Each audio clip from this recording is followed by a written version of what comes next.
আসসালামু আলাইকুম বন্ধুরা, আমি আন্তিক বলছি। আমরা আজকে নতুন ভিডিওটি দেখার জন্য তোমাদের সবাইকে স্বাগতম জানাই। তো তোমরা সবাই কেমন আছো? আশা করছি খুব ভালো আছো এবং সুস্থ আছো। আলহামদুলিল্লাহ, আল্লাহর অসীম রহমতে আমিও খুব ভালো আছি এবং সুস্থ আছি। তো বন্ধুরা, প্রতিদিনের মতো আজকেও সকাল থেকে ভিডিওটি স্টার্ট করলাম। আর মা কিন্তু এখানে নুডলস রান্না করে নিচ্ছেন। মা কিন্তু প্রথমে ডিম সুন্দর করে ভেজে নিয়েছে তেলের উপরে, আর ঝাঁকানাকাও করে নিয়েছে। এরপরে কিন্তু মা কাঁচামরিচ সহ একটু নুডলস দিয়ে কিন্তু নেড়ে চেড়ে নেওয়ার পর এই পর্যায়ে মা দিয়ে দিল টেস্ট মেকার। আর তারপর মা আরও সুন্দর করে নেড়ে চেড়ে নিল। আর সকালবেলা তো আমার নুডলস খেতে অনেক ভালো লাগে, আমার বাবাও খেতে খুব পছন্দ করে। আর আজকে তো আমার পরীক্ষা, তো আমি কিন্তু একটু তাড়াহুড়াই করছিলাম, কারণ তাড়াতাড়ি যেতে হবে। আর স্কুল তো শুরু হয়ে যাবে এতক্ষণে, এই জন্য তাড়াতাড়ি করে খাচ্ছিলাম। তো আলহামদুলিল্লাহ অফ ক্যামেরায় কিন্তু আমি খেয়ে নিয়েছি তোমাদের সাথে, আর শেয়ার করে নিয়ে তো তাড়াহুড়ার কারণে।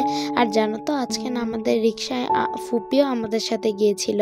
আসলে ফুপি গিয়ে বাস স্ট্যান্ডে নেমে গিয়েছে, আর আমরা কিন্তু সেখান থেকেই চলে এখন স্কুলে যাচ্ছি।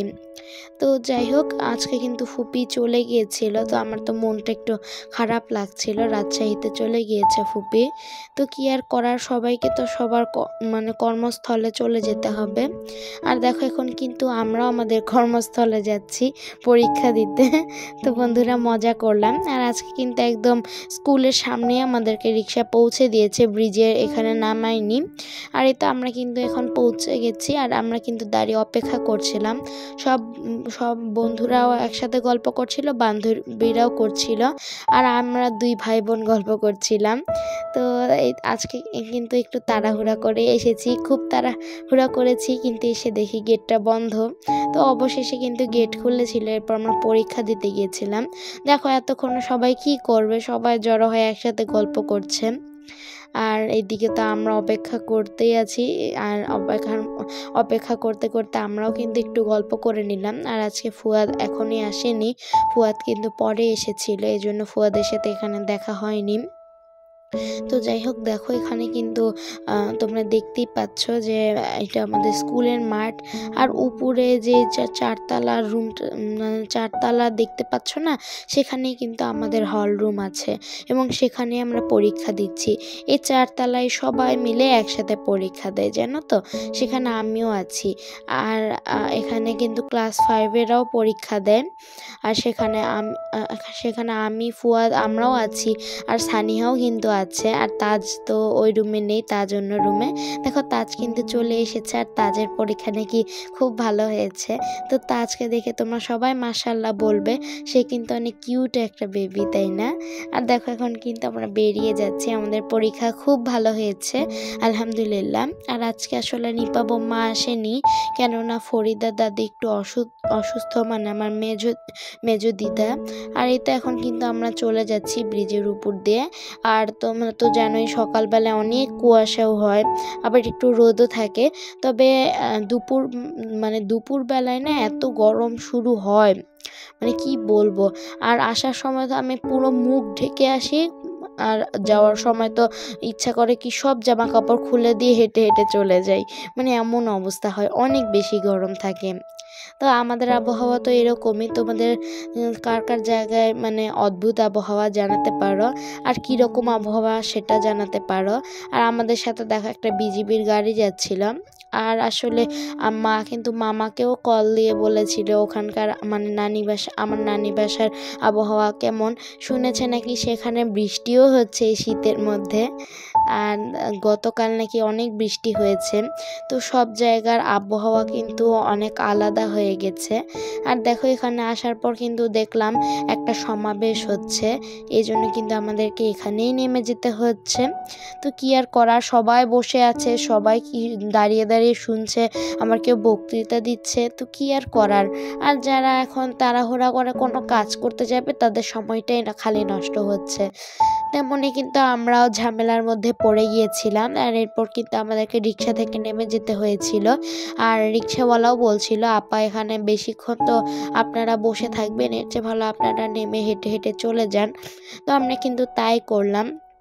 এখন মাঠের উপর দিয়ে হেঁটে হেঁটে যাচ্ছি। আর আমরা কিন্তু দেখলাম যে প্যান্ডেল রাখা হয়েছে, কেননা এখানে ওয়াজ মাহফিল হবে। আর এতে এখন কিন্তু আমরা বাসার প্রায় কাছাকাছি চলে এসেছি। তবে হেঁটে গেলেও তাড়াতাড়ি গিয়েছিলাম, কেননা সেটা তো মেন রাস্তায় গিয়েই থেমেছিল এজন্য। আর দেখো এখানে কিন্তু মা ভাত রান্না করছে। তো ভাতটা কিন্তু মা সুন্দর করে রান্না করে নিল। আর আজকে কিন্তু মামার একটা প্রিয় তরকারি রান্না করবে, তোমরা দেখতে থাকো। আর আমি কিন্তু এদিকে বাহিরে খেলতে চলে গিয়েছিলাম। মা কিন্তু বলেছিল যে তুমি একটু বাহির থেকে খেলাধুলা করে আসো। আর এই তো মা কিন্তু দেখো, তোমরা দেখতেই পাচ্ছ মা ডাল রান্না করছে। আর মা কিন্তু একটু স্পেশালভাবে ডাল রান্না করবে, যেটা কিনা আমার খুবই পছন্দের। এই ডালের মধ্যে মা আমার প্রিয় উপকরণটাই দিবে। তো তোমরা দেখতে থাকো ভিডিওটি। আর এই তো মায়ের কিন্তু ডালটা প্রায় রান্না হয়ে গেছে। এই পর্যায়ে কিন্তু মা দিয়ে দিল ভেজে রাখা ডিম সেদ্ধ ডিম। তো দেখো এখানে কিন্তু মা ডিম দিয়ে সুন্দর করে নেড়ে চেড়ে নিল। তো তোমরা কারা কারা এরকম ডিম ডাল পছন্দ করো আমাকে কিন্তু কমেন্ট বক্সে জানাতে পারো। আমার তো এটা অনেক বেশি পছন্দের একটা খাবার। আর ডিম দিয়ে তো ডাল, মানে ডিমের কুসুম দিয়ে ডাল মাখলে তো সোনা ভাত হয়। আর এখানে তো ডিম দেওয়া আছে, এই জন্য কিন্তু আমি এমনি সোনা ভাত বানিয়ে খেতে পারবো। আসলে এই কুসুম দিয়ে কিন্তু ডাল মাখলে একটা সোনালি কালার আসে, এই জন্য আমি সোনা ভাত বলি। তো যাই হোক, মায়ের কিন্তু সেই রান্নাটা হয়ে গেছে। আর এদিকে কিন্তু মা মাছের একটা তরকারি রান্না করছে। এখানে কিন্তু মা বেগুন আলু আর মাছ দিয়ে একটা তরকারি রান্না করে নিচ্ছে। আর আলুগুলো কিন্তু মা একটু পাতলা পাতলা করেই কেটেছে। আর এদিকে দেখো মা একটু সুন্দর করে মশলা কষিয়ে নিচ্ছে। আর এখানে কিন্তু মা কাঁচা কলা দিয়ে মাছের একটা তরকারি রান্না করবে। তবে আমার বাবা তো এটা খেতে পছন্দ করেন না, আমার আর মায়ের অনেক পছন্দ এটা। তো দেখো এখন কিন্তু মা মশলার মধ্যে সুন্দর করে নেড়ে চেড়ে নিল। এভাবেই কিন্তু মা পর্যায়ক্রমে রান্না চালিয়ে যাবে। আমার তো এটা অনেক ভালো লাগে, বিশেষ করে আমার না এই কাঁচা কলার তরকারিতে অনেক বেশি ভালো লাগে। আর এদিকে দেখো মা কিন্তু মাছের তরকারিটা সুন্দর করে রান্না করে নিচ্ছে কাঁচা কলা দিয়ে। মা মাছগুলোও অ্যাড করে দিয়েছে, আর পানিও অ্যাড করে দিয়েছে। তো দেখো এখন কিন্তু মা একটু নেড়ে চেড়ে নিল। তো যাই হোক, আমি কিন্তু অফ ক্যামেরায় দুপুরের খাওয়া দাওয়া সেরে নিয়েছিলাম। আর এরপর কিন্তু বিকালবেলা আমি মায়ের সাথে একটু বাইরে গিয়েছিলাম। আসলে সরকারি স্কুলে অ্যাডমিশনের জন্য মা আবেদন করেছিল কম্পিউটারে। তো সেই জন্যই কিন্তু আমি মায়ের সাথে আমিও গিয়েছিলাম। তো দেখো আমি কিন্তু এখন মায়ের সাথেই যাচ্ছি। আর আমি কিন্তু আজকে কোচিংয়েও গিয়েছিলাম, এই জন্য আমার পিঠে তোমরা ব্যাগ দেখতেই পাচ্ছ। তো এই তো এখন কিন্তু আমি হেঁটে হেঁটে যাচ্ছি। আর এই তো মাঠের উপর দিয়েও যাচ্ছি। আর তোমাদেরকে তো দেখিয়েছিলাম এখানে প্যান্ডেল বসানো হয়েছে, তো সেটা আবারও দেখিয়ে দিলাম। আর এখানে কিন্তু বিকালবেলায় কিছু ছেলেরা খেলাধুলা করে। আর এখন কিন্তু আমরা কবরস্থানের পাশ দিয়ে হেঁটে হেঁটে বাসায় চলে যাব। আর আমি কিন্তু যাওয়ার পর একটু সময় ছিল, এই জন্য বাইরে গিয়ে অনেকক্ষণ খেলাধুলা করেছি। জিসান আজকে আসলে আসেনি। আজকে সানিহা, সামি, সাদিক এবং মুসা এসেছিল, তাদের সাথে কিন্তু খেলাধুলা করছিলাম। আর সামিরাও কিন্তু আজকে একটু বাইরে হাঁটাহাঁটি করতে এসেছিল। আর দেখো সন্ধ্যাবেলায় কিন্তু আমরা বাসায় চলে এসেছি। তো মা কিন্তু এখানে দুধ জাল দিয়ে দিচ্ছে প্রতিদিনের রুটিনের মতো। আর আমি কিন্তু পরে দুধ পান করে নিয়েছিলাম। তো বন্ধুরা, ভিডিওটি ভালো লাগলে অবশ্যই লাইক করে দিও। আল্লাহ হাফেজ।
আর যারা আসতে পারছো না তারা এখান থেকে তুলে টপ টপ করে খেয়ে নিও।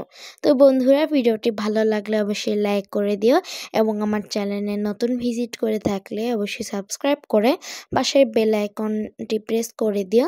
তাহলে কিন্তু আমি ভিডিও আপলোড করার সাথে সাথে নোটিফিকেশন চলে আসবে তোমার কাছে। তো বন্ধুরা, আজকে এই পর্যন্ত। তোমরা সবাই খুব ভালো থেকো, সুস্থ থেকো, নিজের শরীরের যত্ন নিও। আল্লাহ হাফেজ।